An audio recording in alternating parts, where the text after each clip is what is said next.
जिला बिलासपुर के स्वारघाट क्षेत्र के अंतर्गत ग्राम डडवाल निवासी वीर सिंह ने भूमि तकसीम में हो रही लंबी देरी से आहत होकर मुख्यमंत्री सुखविंदर सिंह सुक्खू से हस्तक्षेप की मांग की है। इस संबंध में उन्होंने मुख्यमंत्री को प्रार्थना पत्र भेजकर अपनी पीड़ा और वर्तमान कठिन परिस्थितियों से अवगत करवाया है। वीर सिंह ने बताया कि उन्होंने लगभग 2 वर्ष पूर्व संबंधित विभाग में भूमि की तकसीम के लिए आवेदन किया था, लेकिन आज तक ये प्रक्रिया पूरी नहीं हो पाई है। इसी दौरान क्षेत्र में आई प्राकृतिक आपदा ने उनकी परेशानियों को और बढ़ा दिया। आपदा के कारण उनका रिहायशी मकान पूरी तरह क्षतिग्रस्त हो गया, जिससे उन्हें मजबूरन अपना घर छोड़ना पड़ा। वर्तमान में वह अपने परिवार सहित किराए के मकान में रहने को विवश हैं।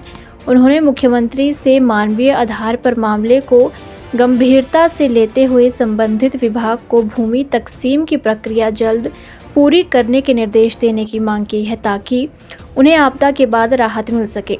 बिलासपुर से राकेश कुमार की रिपोर्ट। मैं वीर सिंह निवासी ग्राम गढ़वाल आपके समक्ष एक प्रार्थना पत्र प्रस्तुत कर रहा हूँ। महोदया, मैंने लगभग 2 वर्ष पूर्व भूमि की तकसीम बंटवारे के लिए संबंधित विभाग में आवेदन किया था, परंतु आज तक मेरी तकसीम नहीं हो पाई। इस दौरान आई आपदा में मेरा रिहायशी मकान पूरी तरह से क्षतिग्रस्त फट गया है, जिसके कारण मुझे अपना घर छोड़ना पड़ा। मैं आजकल किराए के मकान पे रह रहा हूँ और मेरी सरकार से प्रार्थना है कि मेरी तकसीम को जल्दी मेरी ज़मीन का बंटवारा कराया जाए। और हम बार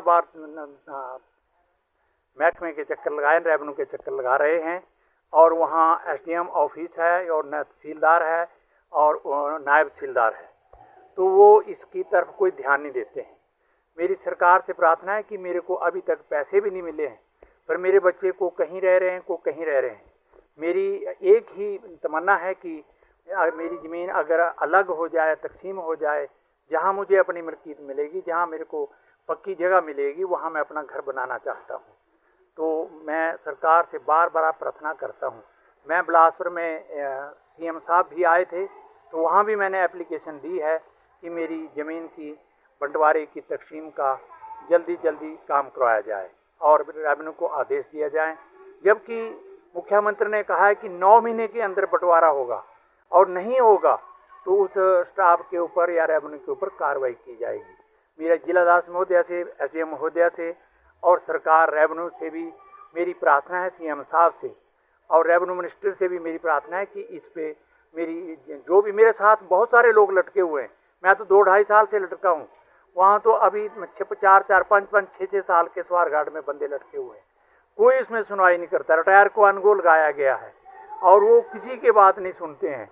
तो मेरी सरकार से फिर विनती है कि मुझे आशा है कि मेरा बंटवारा, मेरी ज़मीन की तकसीम जल्दी हो जाए, और आशा करता हूँ कि सरकार मेरी बात पे ऊपर, गरीब किसान के ऊपर ज़रूर सुनवाई करेगा। हिमाचल से जुड़ी हर बड़ी अपडेट के लिए बने रहिए EWN24 news, choice of Himachal के साथ।